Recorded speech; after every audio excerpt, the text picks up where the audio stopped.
Yema wunyina jo ena nyumre eba UTV enyumre no nsiabre mu kase boso ena yatena CD semfo de aman eno ene yeda na echi abochi edi amamudie wo mamu ene amanone nyina no de sese yede mamu bina no yede be mamu nembom nyumaku bi ekrai mu ene yede ensemi edi ebremu this way chocolate drink yes de wo hia ni nso hye kokoo so mfa so kan so ene yede aye afa special mineral water ene ne drinks assault ni nyina best point savings and loans and the best assurance best pension scheme omu nyina na so yemu a yede ensemi eba na ensem no de di mu akotene bi eni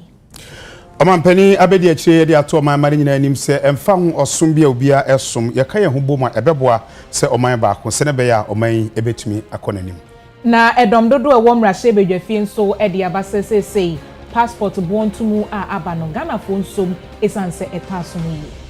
Mrahye bedwani oginama edoma wo gumwa east chese bebi oman na kwakodo no ehia se oman yebechiche ni achichi ni na amanfo ho ebeto ne no no chese se yeba oman sika 72 mu a mampanya bedi akire ono na se adwuma na hye nsa to mmodi anse economy no ebegina nan so adehye ne adwadifo omo wo La Paz e de aba betu dwase nansen kane adundum ne nyentinso bone pa e wo wonuma eso Weni nsembini yatena se yede bremu ewo UTV so anwumre no nsembremu kase bo nya yede nsemi ba ye me anim ado mene abna ba yi nya afi yeru nsemu na yedan ani edi akọ amampani abedi akire aso His Excellency Dr. Alhaji Mamudu Bawumia ono no etu franka so de ama MPP amanyuku no no na ode ato osum hodo ne ade nyina anim hyese se Ghana mayma ye kabom ni anhwe osum a we sum se me kraboni se me kristoni ana se me sum bosum de obia asum bia no nkabom na di kan hia ma oman ni nyina se ne be ya gidi obia kramu bia no ye be kabom e benya oman baako Omampani abedi akire Dr. Alhaji Mamudu Bawumia tu franka de ama MPP amanyuku no 4-story hostel project and what they are so from so munsi Emfa Trinity Theological Seminary one crime. What they are said there up to a kuo asuma wodo ni nyina nim so more modern entity e pasu bampa wo mo Emfa ensha Ghana de so mo sum ni mu nyina muma e ba sa e be bo amampuntu seminary so afanela e wo micro Ghana mu san so ko ma bia mu a yetu mpon a e subampa ene ne e pa entity e pa bia timamuni ne dan ready e na enam so a ema oma bia impuntuesem no efa no ntuma pefre yi na wochiremu project we no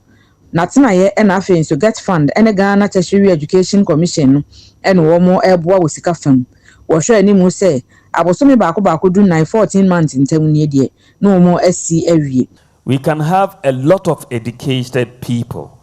but if they are educated without the moral fiber, without the ethics, without the discipline, then we will have a difficulty in transforming our country. And this is where I see a very important role of the church and other faith-based institutions. And what I would like to do is to usher in a golden age of collaboration and partnership between government and faith-based organizations in the church in Ghana. The development that the churches have done,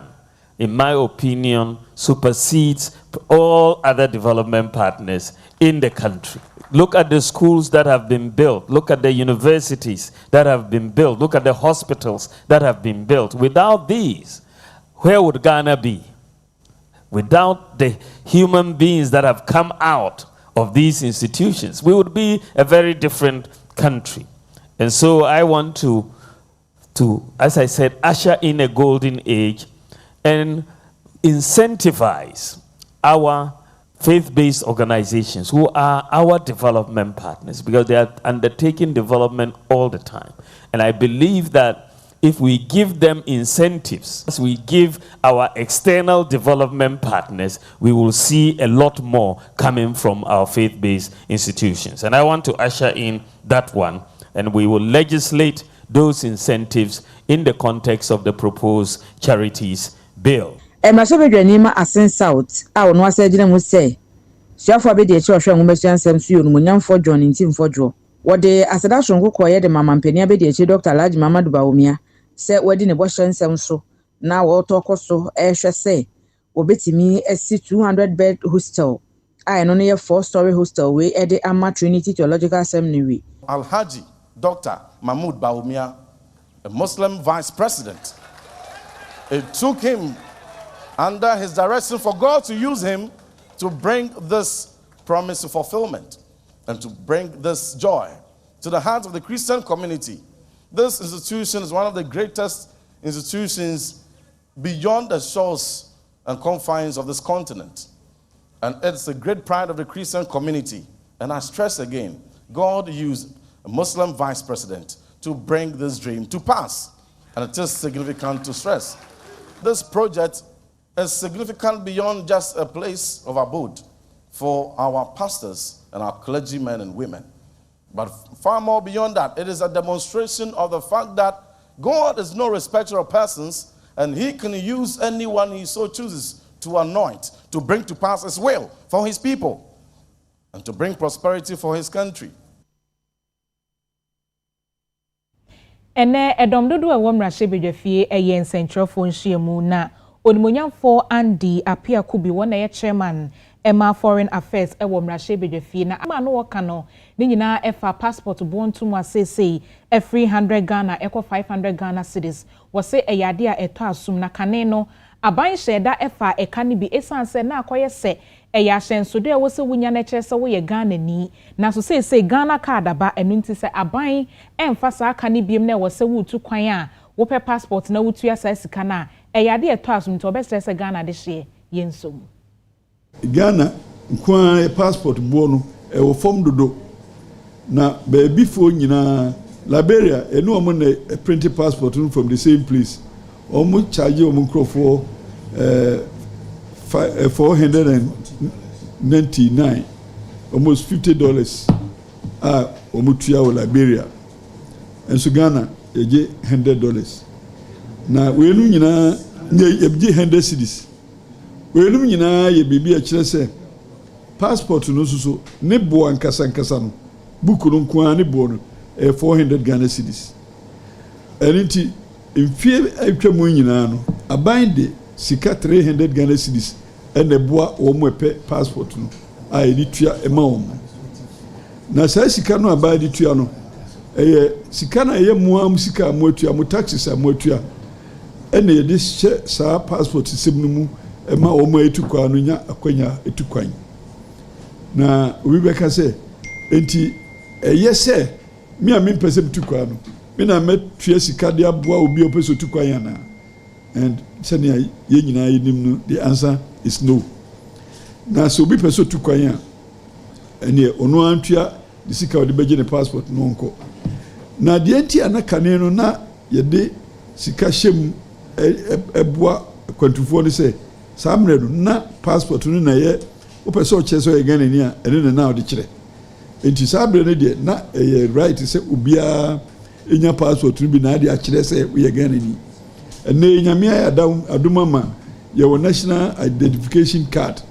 a di ho adanse se ye Ghana for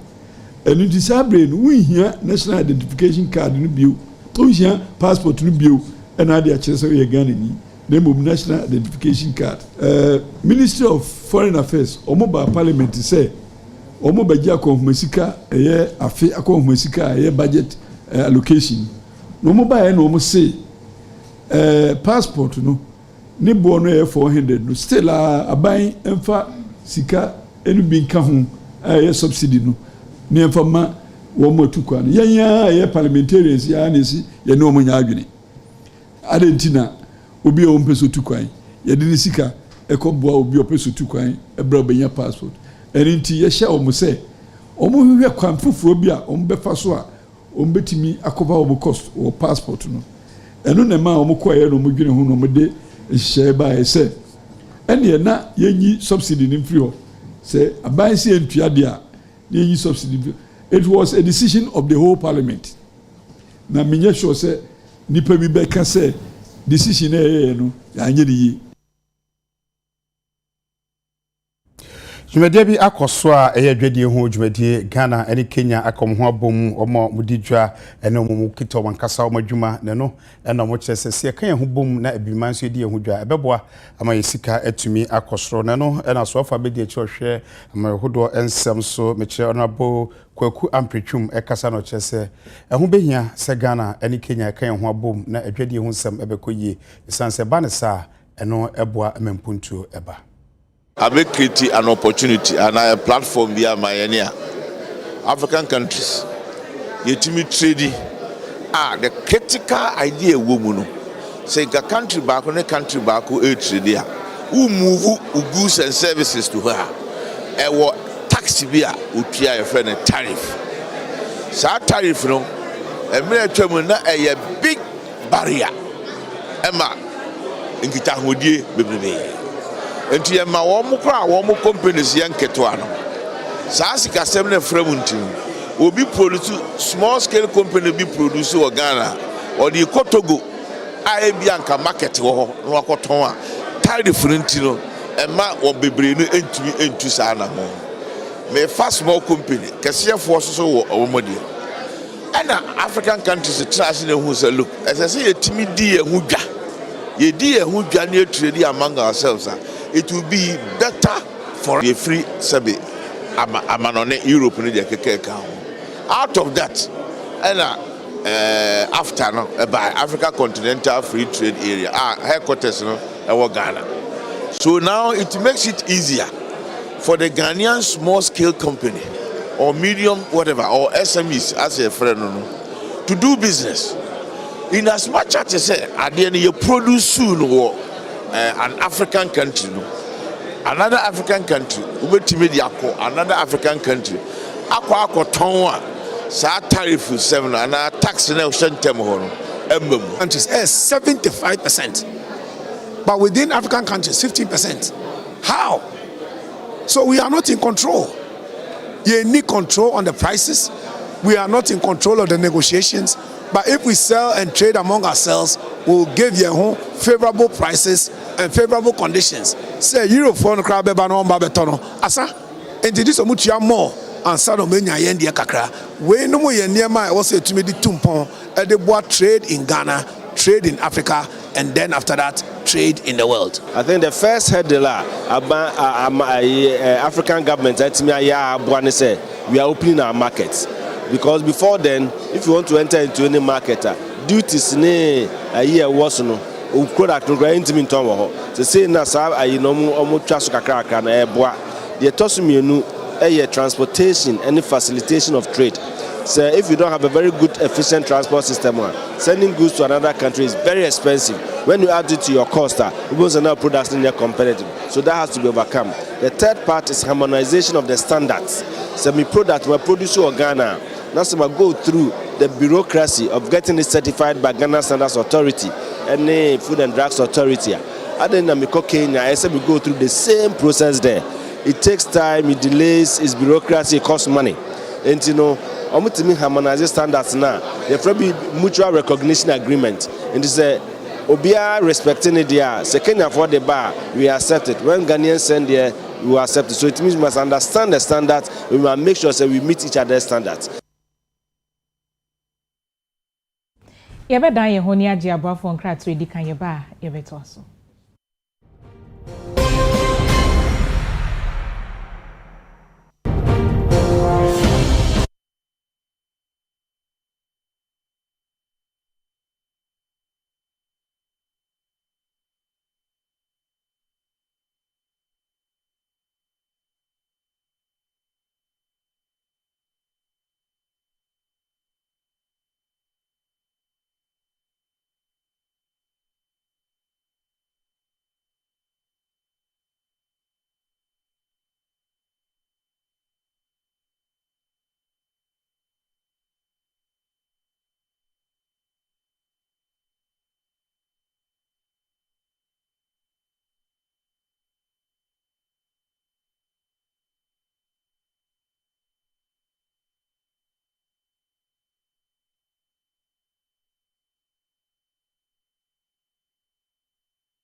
San for the must say my train ma ye to akase bono so ye to so da na ye ko atoy mantem ne ne abrante ne dindi Kofi Ejekum akasa owo kura fe Opon Valley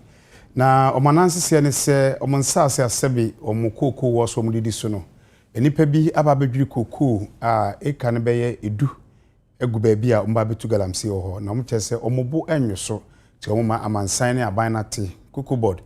na omahwese ombetumi aboma Roger kumotimi nka mo adwoba UTV so nyumre. Minia mejo so na manonchia Opon Valley ha. Me no ka say omupo wura koko